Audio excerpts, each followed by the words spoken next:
Ya, oke guys. Assalamualaikum. Balik lagi dengan Jaki ya. Dan pada video kali ini, gua mau membahas Nelly. Kalau pada video sebelumnya kita udah membahas Hais. Sekarang kita membahas Nelly. Dan karena ini masih berhubungan dengan Hais, sama-sama di bidang pelayaran, ya, di bidang perkapalan, jasa pelayaran. Makanya kita coba bandingkan sekaligus ya. Jadi gue sekaligus mau membahas Nelly dan sekaligus mau membandingkannya dengan Hais. Enak banget, padahal bisa dibuat jadi dua video nih sebenarnya. Tapi nggak apa-apa guys, gini. Nelly ya, jadi Nelly kita lihat dulu. Nelly ini pada tahun 2015 dia itu punya 33 unit dan 35 unit. 33 unit kapal tunda dan 35 unit kapal tongkang. Kemudian seiring berjalannya tahun sampai tahun 2021 dia kapalnya asetnya itu turun sampai di kapal tundanya di angka 27 unit dan kapal tongkangnya di angka 23 unit. Baru mulai berangkat lagi, mulai ramai lagi, mulai ada berita-berita soal pembelian kapal lagi itu di tahun 2022 pada saat peak seasonnya di mana harga-harga komoditas tinggi karena memang pendapatan Nelly ini ya 11-12 dari Hasnur sama kayak Hasnur sebenarnya. Pengangkutan komoditas. Komoditasnya apa ya? Nggak cuma batu bara, dia ada kayu, ada batu split, ada nikel, ada pasir dan lain-lain gitu. Nah, sekarang kita coba bandingkan. Kenapa waktu tahun 2015 sebenarnya kan Nelly sudah memiliki 33 unit. Tapi kenapa turun? Ada beberapa yang dijual, bahkan pernah suatu tahun dalam satu tahun tuh Nelly menjual 7 sampai 8 kapalnya gitu. Nah, makanya kita coba lihat di laporan keuangan di tahun 2015. Pada tahun 2015 itu pendapatan dari si Nelly adalah di angka 192 juta. Sorry, miliar. Juta mah kecil banget ya, perusahaan TBK. 192 miliar itu tahun 2015 dengan kondisi kapalnya seperti ini ya. Memang ada inflasi, ada kenaikan harga-harga. Tahun 2015 nggak sebesar sekarang. Cuman ketika memiliki 33 kapal tunda dan 35 kapal tongkang dan hanya mendapatkan revenue segini, ya guys ya, 192 miliar, itu mungkin bisa jadi salah satu faktor kenapa Nelly menjual beberapa unitnya. Jadi okupansinya itu rendah gitu loh. Percuma memiliki banyak kapal, percuma memiliki banyak banyak unit gitu ya, namun tidak sibuk semua, tidak menghasilkan semua. Itu kalau gue melihatnya seperti itu. Selain itu ya ada banyak faktor lain, entah pemeliharaan, entah mungkin kapalnya sudah tidak menghasilkan atau tidak layak, ada kerusakan dan sebagainya dan sebagainya. Ada banyak faktor. Tapi kalau gue melihatnya seperti itu. Karena kalau kita bandingkan dengan laporan keuangan di tahun 2024 ya, di mana harga komoditas memang masih tinggi, sudah tidak tertinggi tapi masih tinggi. Dalam satu kuartal saja Sinelli ini bisa menghasilkan 105 juta, 105 miliar, guys. Dengan kondisi di mana dia memiliki kapal tunda dan kapal tongkang itu tidak berbeda jauh dengan tahun 2015. Seperti itu.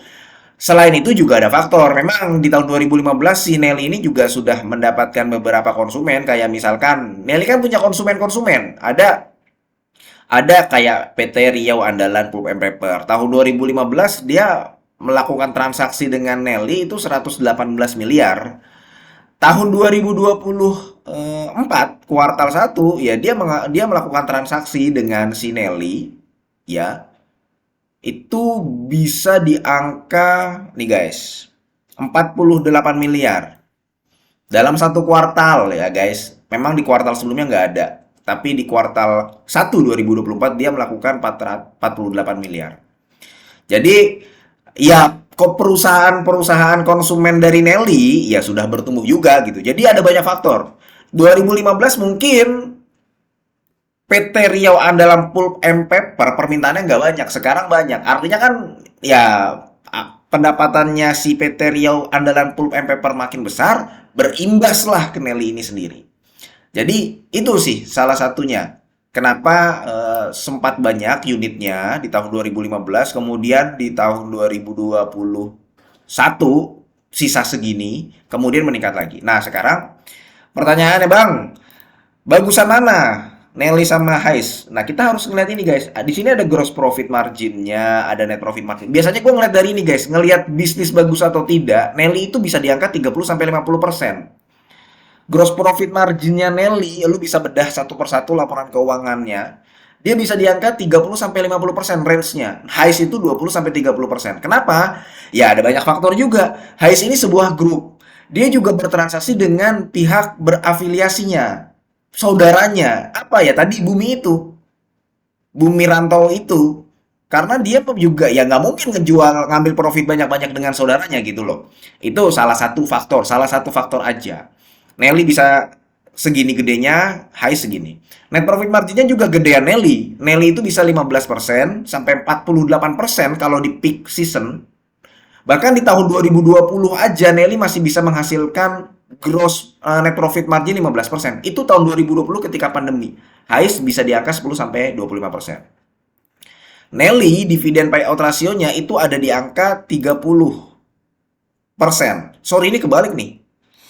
Ini di angka 30 nih, Hais nih. Kalau misalkan si Nelly itu 30 sampai 68. Nah, valuasinya yang Nelly under Hais itu under 1 PBV-nya, Nelly over 1. Kalau dikatakan liquid, Nelly lebih tidak liquid dari Hais.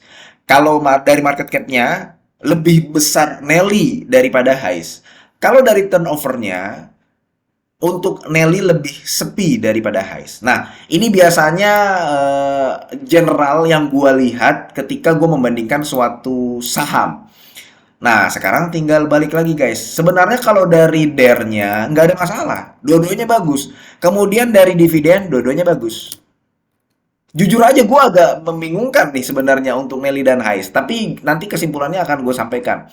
Kalau dari dari dividen sebenarnya dua-duanya bagus ya. Dari bisnisnya bagusan Nelly. Kalau Hais kelebihannya adalah grup. Hais ini bagian dari grupnya Hasnur. Jadi kalau misalkan ada apa-apa ya Hasnurnya itu juga bisa campur tangan gitu loh. Apakah Hais ini membutuhkan permodalan? Bisa jadi nanti ada kadang ada guys, bukan Hasnur ya, ada perusahaan lain yang butuh duit itu anaknya atau yang butuh duit induknya. Namun yang right issue atau yang di IPO-kan itu adalah salah satu dari grupnya gitu. Jadi bisa saling bantu, kira-kira seperti itu. Nah, itu perusahaan lain ya guys ya. Kalau Hais itu ya positifnya dia bisa seperti itu gitu. Nah, yang gue suka memang Hais itu dia di bawah satu. Jadi kesimpulannya sebenarnya kalau gue pribadi ya gue lebih suka bingung guys. Gue juga guys ya. Tapi gini, karena gue adalah orang yang suka dengan valuasi murah, jadi gue lebih saat ini gue lebih memilih Hais. Selain itu, didukung dengan market cap yang di bawah 1 triliun. Perusahaan yang memiliki market cap di bawah 1 triliun itu terus terang gue suka. Apalagi kalau perusahaannya bagus. Ini kan dua-duanya sama-sama bagus. Bedanya Nelly sudah 1 triliun, Hais di bawah 1 triliun. Karena kalau perusahaan di bawah 1 triliun, itu nanti kalau kita sabar dan holdnya lama, dia bisa naiknya cukup tinggi. Itu Hais ya. Kemudian dari turnovernya, dari liquidnya juga, Hais itu lebih baik daripada Nelly. Nelly itu nggak cukup liquid. Jadi kalau misalkan lu yang punya dana miliaran, lu kayaknya akan pikir-pikir masuk Nelly. Atau mungkin akan masuk Nelly tapi dengan porsi yang sangat sedikit gitu loh guys. Nah maka kesimpulannya, nih gue kasih kesimpulan nih guys. Gue pribadi, sekali lagi ini pendapat pribadi ya. Gue pribadi lebih suka Hais untuk saat ini. Nggak masalah gross profit margin dan net profit marginnya kalah. Tapi kan dia membagikan dividennya sama aja gitu loh. Nah, salah satunya adalah kemudian ada lagi faktor ya. Hais ini membagikan dividen 1 tahun sekali. Biasanya Nelly itu 2 tahun sekali. Jadi gue termasuk yang gue pribadi ya, gue termasuk yang suka membagikan dividen 1 tahun sekali, tapi gede gitu loh. Gede dan bisa diterka. Hais ini lebih konsisten, dia 30, 30, 30. Jadi kita bisa ngitung gitu loh. Lebih lebih stabil dan kita bisa ngitung. Oh kalau misalkan dia IPS-nya segini berarti 30%-nya segini ya harga sahamnya nanti pantasnya dihargai segini gitu loh. Makanya itu beberapa alasan kenapa gue lebih suka Hais untuk saat ini loh guys ya, ketika video ini dibuat. Oke, mudah-mudahan video ini bermanfaat dan semoga lu sehat selalu sehingga kita bisa bertemu kembali di video-video selanjutnya. Ini bukan ajakan jual beli. Gua akhiri, wassalamualaikum warahmatullahi wabarakatuh.